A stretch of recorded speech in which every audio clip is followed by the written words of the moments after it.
Why did I choose my parents? It's a big question I get asked in the Akashic Records.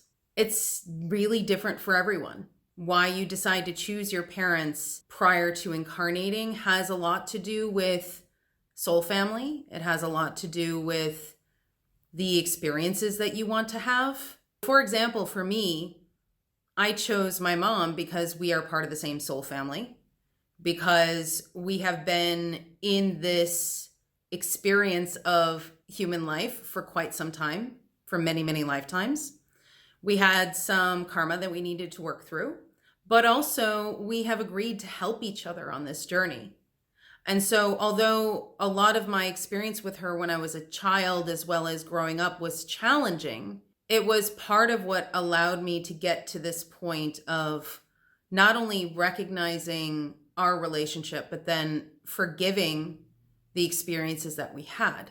Now, in terms of my father, we were not part of soul family. We actually had never had a lifetime together before at all. But it was a choice that I made because I was incarnating with my sister. My sister and my father were connected on a soul level and had past lives together.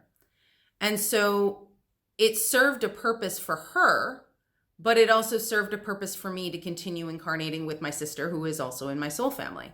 There are so many different ways in which our families, our blood families, as well as our soul families are intertwined. Now, just because somebody is a part of your family in the physical doesn't necessarily mean that they're part of your soul family on a soul level.